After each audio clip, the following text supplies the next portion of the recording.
Welcome to A Story Apothecary, a podcast filled with medicinal and healing stories. My name is Nana Timova, and I'm a storyteller and a pharmacist, and stories are medicines which I dispense.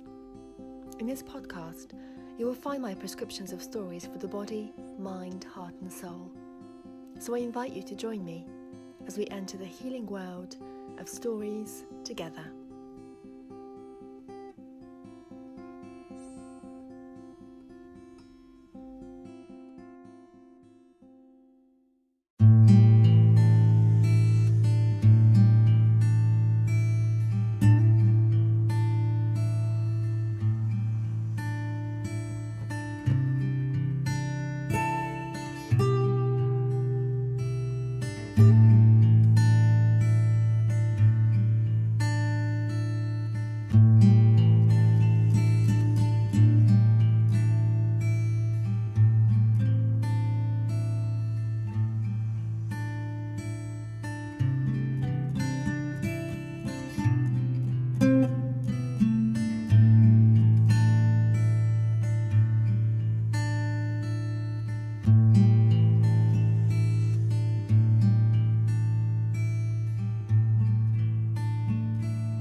Hello everybody, and welcome to the Story Apothecary of Another Story with me.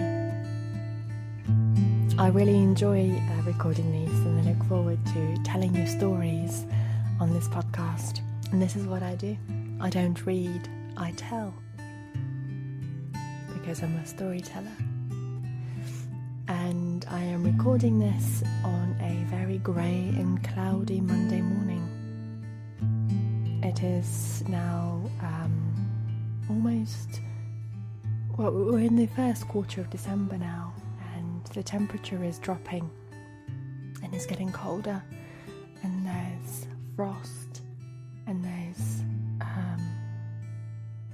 thick mist, and although we haven't had any snow here, I know that a lot of places around where I live have, and I'm sure in colder climates you have a lot of snow. I've been doing various things in the last few weeks. I've been leading story walks, so I led one on Saturday and I've got another one tomorrow, and I really enjoy them. It's so wonderful to be out in nature with people, and I love the look of people's faces when I tell them stories. It's one of my favourite things. I've been telling stories online, so I shared a space with some other wonderful storytellers to tell a winter story last week, and I have my own show coming up on the winter solstice, which is the 21st of December, and it's Slavic stories for the winter solstice. So if you're listening to this before then, there is still time to buy tickets. It's online, and it's one ticket per the family, and so if you'd like to, you're more welcome to join me. Today I'm going to record a story for you called Stone Soup. I don't know if you know it or you've heard about it before. It's a European story, and I believe it comes from the 1700s, and it may be that it was written down before. It wasn't passed down like many traditional stories from mouth to mouth. And it's still such a wonderful story, and it was picked by my fantastic patrons. So I give a choice of stories, and this is the one they picked, and I'm really glad they did. It's a beautiful story. So I wanted to say thank you to my new patrons, Karen, Ninian and Jennifer. So lovely to have you with me. And of course to the patrons who have been with me a little bit while longer, Pauline, Alana, Kalina, Lana and Atanas, and Amy. I really appreciate all my patrons and the beautiful community and their generosity, and it means so much to me. So if you're thinking about becoming a Patreon and supporting me in that way, then you can find out a bit more about it in the show notes. But for now, let me tell you a story of a stone soup.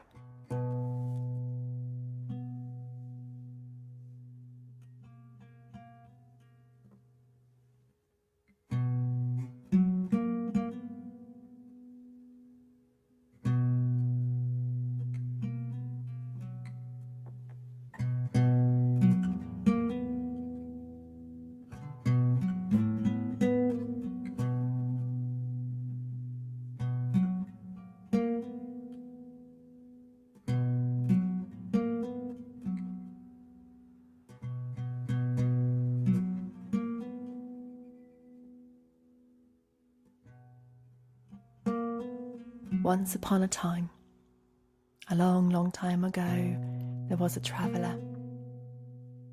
And this traveller had walked a long way.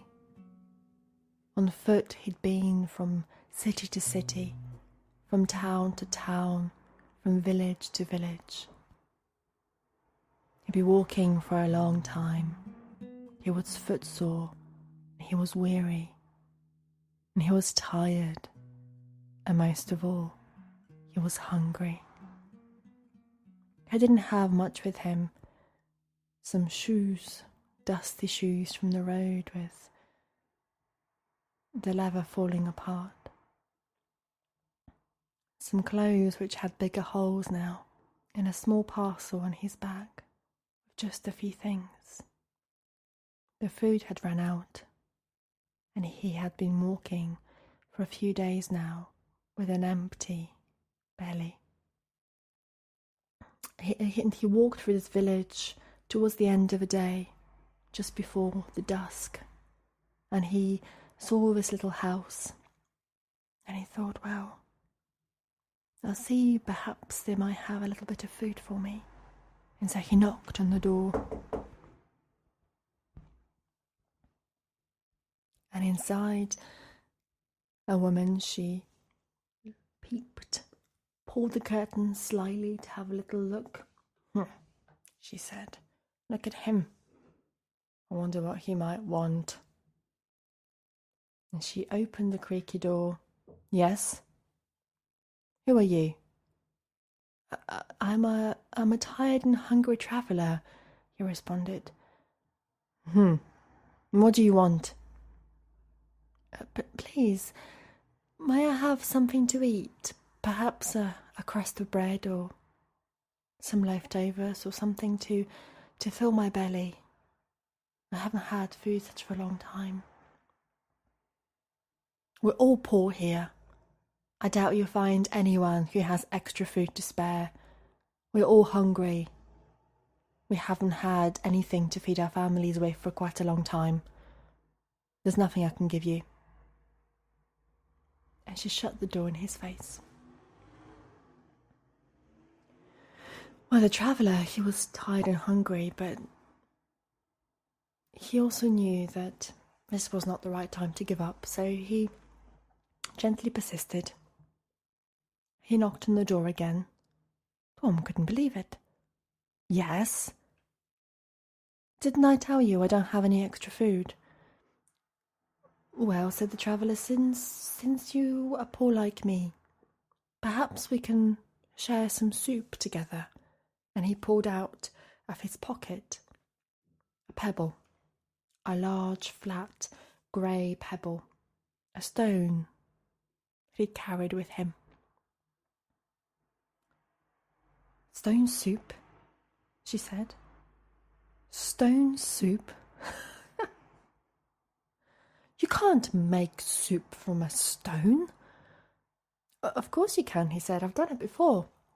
Look, I'll show you. And she invited him in, and they took a big, big pot.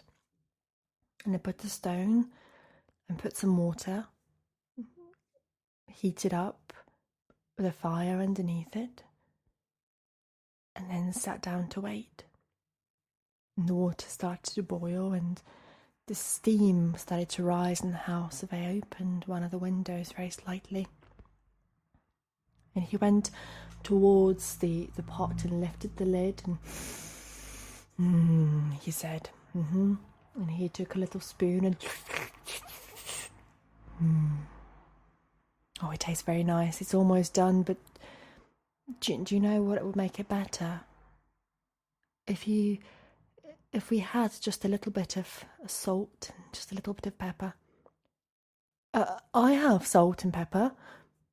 And she went to the cupboard and she pulled out some salt and pepper, and they sprinkled a little bit of salt and they sprinkled a little bit of pepper and oh yes, it was starting to smell really, really nicely now. I started to wait for the flavours to really infuse. And just at that time, the woman's husband came in the house. Who are you? What are you doing in my house? I'm making stone soup, said the traveller. Please join us. Stone soup? Impossible, shouted the husband. It's almost finished, the traveller said, and he tasted another spoonful. But you know what would make it taste even nicer? A carrot. I have a carrot, said the man who'd returned from working in the fields. And he took a carrot with soil on it, and they dusted it, and they peeled it, and they cut it finely in the soup. And all of them sat there waiting, their bellies making rumbling sounds, excitedly looking at this soup made from a stone. It's almost finished, said the traveller. He tasted another spoonful. Do you know what would make it even nicer, though? He said. A potato. Excuse me, I couldn't help it over here. I was just passing by your house here, and the window was open, and I have a potato. And so the neighbour went home, and they brought a potato. It was an old potato, and it had little green shoots coming out from it, but still a potato. And so they peeled it, and they chopped it, and they put it in. And they waited, and what began as waiting in silence turned into discussions and excited eagerness about this stone soup. And people overheard, and people gathered, and the traveller... It's almost done. Do you know, if we only had a little bit of onion. I have an onion, said a woman, and she ran home and she brought an onion, the last one, but an onion nonetheless, and they chopped the onion finely, and then they put it inside, and the onion makes anything better. And again they waited. Is it ready now? They said, all of them holding a spoon in excitement and with impatience. Yes, it's ready, but once I had chicken in my soup, and it gave it so much richness, and if we only had a little bit of chicken. I might have some leftover chicken. And somebody else went to get chicken, and they put the chicken in, and they waited a bit longer, and the aroma was really developing now, and it was smelling so warm and smelling so rich. Yes. If only you had a little bit of beans, said the man. Yes, we have beans at home, said somebody else, and they went to their house and brought back some beans, and they put the beans in, and he stirred the soup, the stone soup. He stirred, and that rich, beautiful aroma filled the room. It's ready, he said. He took a big ladle, and he put a ladleful in each bowl and gave it to everybody. With their spoons, they brought the warm soup to their lips, ate, and it warmed them as it travelled down to their hungry, empty bellies. Everyone ate in silence, but the food was so good. That stone had such magic power. Stone soup. Who would have thought? Wow, said the villagers. We'd like a magic stone. Can you tell us where to get a stone like this? For surely it's been used up now. But the villagers, the traveller, he shook his head, and he reached in the pot, which was now empty, and he pulled the stone. It was as whole as the moment he put it in. He gave it a wipe, popped it in his pocket, and looked at all of them, and smiled. Do you know, it wasn't the stone that made the soup. You do know, don't you? It was your salt and your pepper, and your onion and your carrot, and your potato, and your beans, and the chicken you brought. It was because of all these in the soup that you could all sit here and eat with me. Oh, they realised that plentiful soup was not from the stone after all. The traveller got up and went along on his journey. And from that day on, that village, silent ones, where everybody with their closed doors and locked shutters and tight windows, they had a smile and a little bit of chatter and invited each other in, and somebody brought an onion and another person brought a potato and somebody brought some beans, perhaps a turnip, perhaps a butternut squash, perhaps something else, and they all came together, each of them, the little they could spare, the little they could bring, and together they cooked, and together they ate, and together they laughed. Together they got through the hard times as a community. And that was the wisdom they learned from the stone soup.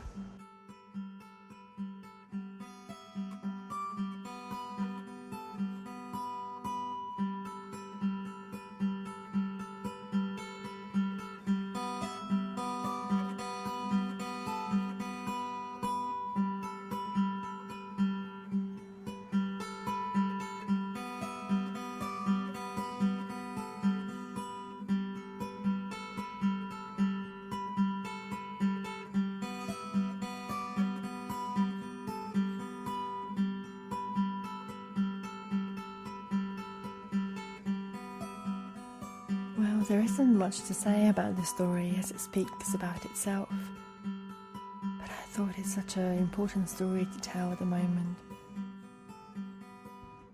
where perhaps we're missing our communities or we can't be in them in exactly the same way. Perhaps we're mistrustful of some people. I don't know about you, but I can't remember the last time I had friends and gatherings in my living room, and I miss it so.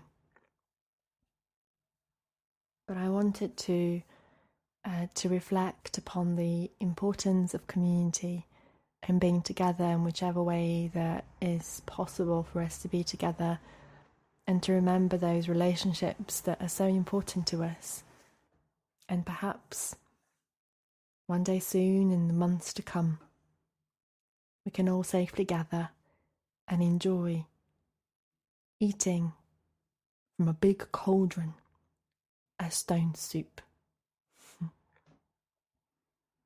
But until that day, and I know that day will come again, I want to perhaps think about in what ways can we be in community?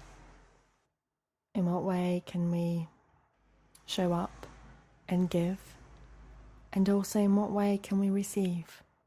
For some, giving is as hard as is receiving. And if receiving is difficult, in what way can it be slightly easier? And what do you need right now to give and receive what you can, what is possible from your community, whether that will be a phone call, arranging to do something together. If we can make soup from a stone, well, a little bit of creativity and warmth, anything is possible.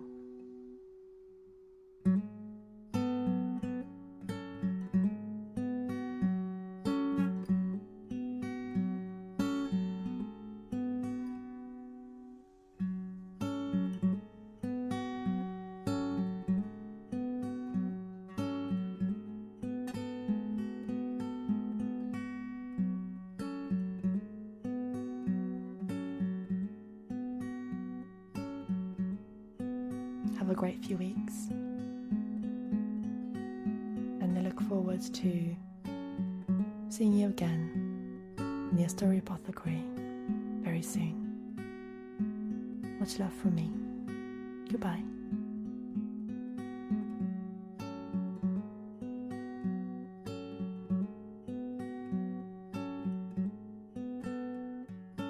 Thank you to In Feathers for his wonderful, beautiful music that he writes for this podcast.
Thank you for joining me in the Story Apothecary for healing and medicinal stories.